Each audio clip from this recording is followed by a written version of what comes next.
বন্ধুরা, আজকের দিনে সমস্ত ইসলামিক ব্যক্তি কিন্তু টেররিস্ট নয় বা উগ্রবাদী নয়, কিন্তু যে সমস্ত টেররিস্ট উগ্রবাদীগুলো পাওয়া যায় বা ধরা হয় বা জানা যায় তারা কিন্তু সবাই ইসলামিক ব্যক্তি। বাকিটা আপনারা যে যা বোঝেন।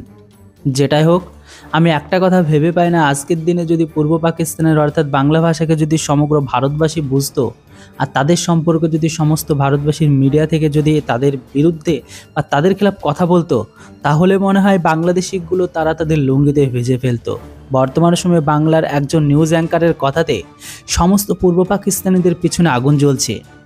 যেটাই হোক, ওপার বাংলার কিবোর্ডে বুদ্ধিজীবীদের, সবাই না, তাদের উদ্দেশ্যে বিশেষ করে সেই সমস্ত কিছু বুদ্ধিজীবী আছে যারা প্রো চায়না প্রো পাকিস্তানিকে আব্বু বলে সমর্থন করে তাদের জন্য।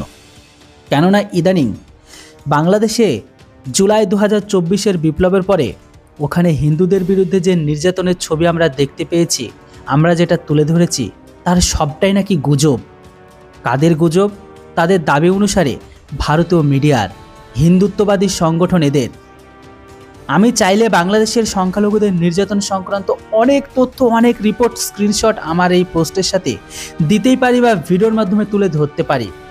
যে সমস্ত ভিডিওগুলো আছে, অনেক ভিডিও আপনাদের চাইলে প্রকাশ্যে দেখাতেও পারি, কিন্তু কিছু রুলস আর রেগুলেশনের জন্য সবগুলো তুলে ধরা যায় না। কিন্তু এই মুহূর্তের জন্য আমি ধরেই নিলাম সেখানে এসবের কিছু হয়নি। এই সমস্ত কিছু ভারতীয় মিডিয়া, হিন্দুত্ববাদী সংগঠনের এজেন্ডা।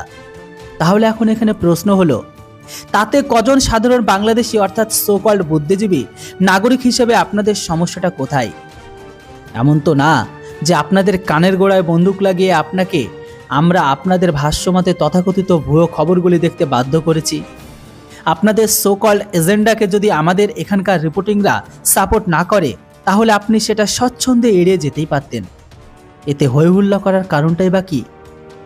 আপনারা সামান্য পশ্চিমবঙ্গের কয়েকটা নিউজ চ্যানেলের জন্য নাভিশ্বাস ফেলতে লেগে গেলেন। বিশেষ করে আমাদের বেঙ্গলের একজন সাংবাদিক, যিনার নাম হচ্ছে ময়ূখ রঞ্জন ঘোষ।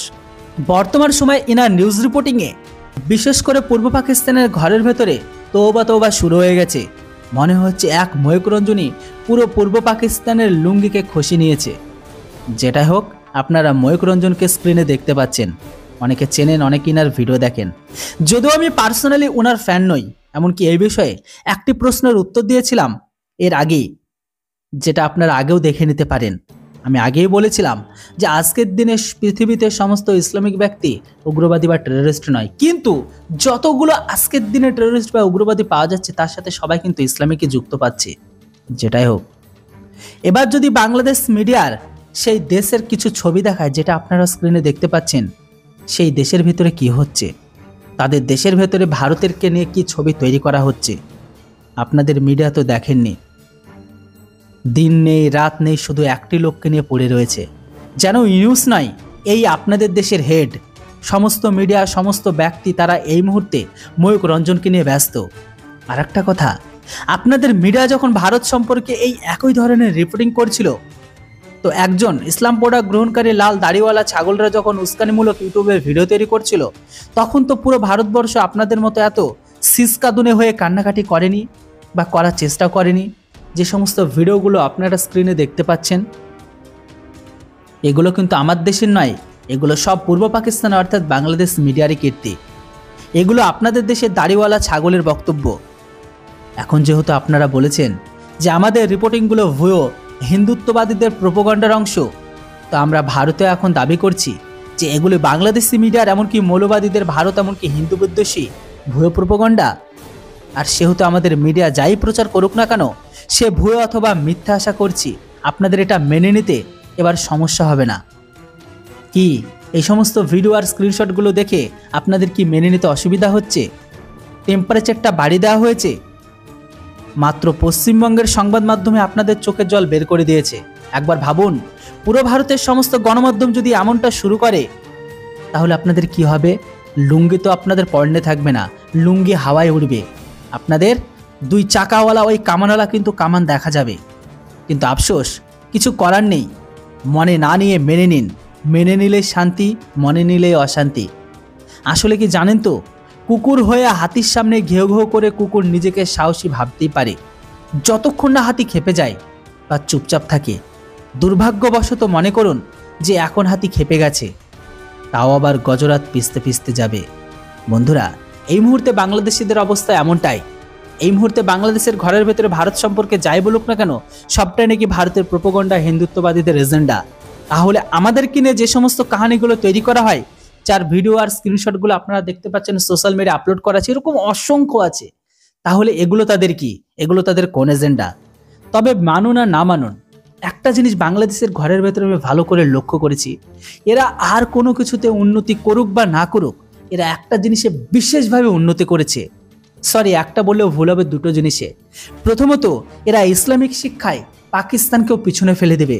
এরা কিন্তু ইসলামিক শিক্ষা বা ইসলামিক ধর্ম বা ইসলামিককে বিষয়কে নিয়ে যে কোনো চর্চাতে, যে কোনো আলোচনাতে এরা বাইরে থেকে কিন্তু অ্যাওয়ার্ড এনেছে। এটা মানতে হবে, এটা কিন্তু বলতে বাধ্য হবে, এটা অনেক বড় একটা অ্যাচিভমেন্ট। আর দ্বিতীয় বড় সাফল্য কি জানেন? আপনারা নিশ্চয়ই শুয়োরকে দেখেছেন, স্ক্রিনে দেখতে পাচ্ছেন। এই শুয়োরগুলোর বাচ্চা কতগুলো হয় জানেন? 8টা, 10টা, 12টা। এক্স্যাক্টলিভাবে আজকের দিনে বাংলাদেশের ঘরের ভেতরে এইভাবেই অনেক মানুষের জন্ম হয়েছে যাদের আব্বু পর্যন্ত ঠিক নেই। আপনারা তো আজ থেকে কিছুদিন আগে বাংলাদেশের ঘরের ভেতরে হিল্লা বিরিয়ানি ঘটনা তো দেখে নিয়েছেন। আর এই জন্য আপনাদের বলি, এই সমস্ত মানুষগুলোদের অধিকাংশ পিতৃহীন। আর এই জন্যই তারা কখন কাকে আব্বু বানায় ঠিক নাই। কখনো তুর্কিকে, কখনো চীনকে, কখনো পাকিস্তানকে, কখনো সিরিয়াকে, কখনো হামাসকে, কখনো হিজবুল্লাহকে, কখনো আবার আফগানিস্তানকে। মানে এদের একদমই পিতৃ ঠিক নেই। যখন যাকে মনে হয় এরা তখন তাকে আব্বু বানায়। এই জন্য বলেছিলাম যে ইসলাম পড়া গ্রহণকারী টুপিদারি ব্যক্তিরা, এরা যেমন নিজেদের কারণে নিজেরা ধ্বংস হচ্ছে, সেমভাবে এরা নিজেরা যেটা করছে সেটা ঠিক। অপরদিকে এদের কথাগুলো কেউ তুলে ধরলে বা বললে তারা তাদের কাছে কাফের বা খারাপ। যাই হোক, আপনাদের মিডিয়াতে কি হচ্ছে সেটা একবার আপনারা নিজেরা দেখুন। তাহলে আপনারা যেগুলো করছেন তাহলে এগুলো কি? এক ময়ূক রঞ্জন বর্তমান সময়ে বাংলাদেশের মিডিয়ার, বাংলাদেশের ইসলাম পড়া গ্রহণকারী টুপিদারি রাখা ব্যক্তিদের, লাল ছাগলের মতো লাল দাড়ি রাখা ব্যক্তিদের তাদের পিছনের আগুন ধরে দিয়েছে। অধিকাংশ মানুষের লুঙ্গি খসে গেছে। দেখার বাকি এটাই যে এই ভিডিওটি দেখার পরে বিশেষ করে বাংলাদেশি ভিউয়ার্স আপনাদের বক্তব্য কী থাকে। যেটাই হোক, আপনাদের মাইন্ডসেট, আপনাদের বক্তব্য রাখার জন্য অবশ্যই কমেন্ট বক্স খুলে রেখেছি। আপনারা চাইলে আপনাদের মনের মতো কমেন্ট করতে পারেন। যেটাই হোক, পুরো ভিডিওটি নিয়ে আপনাদের যে বক্তব্য সেটা অবশ্যই কেউ করতে ভুলবেন না। Thanks for watching. জয় হিন্দ, বন্দে মাতরম।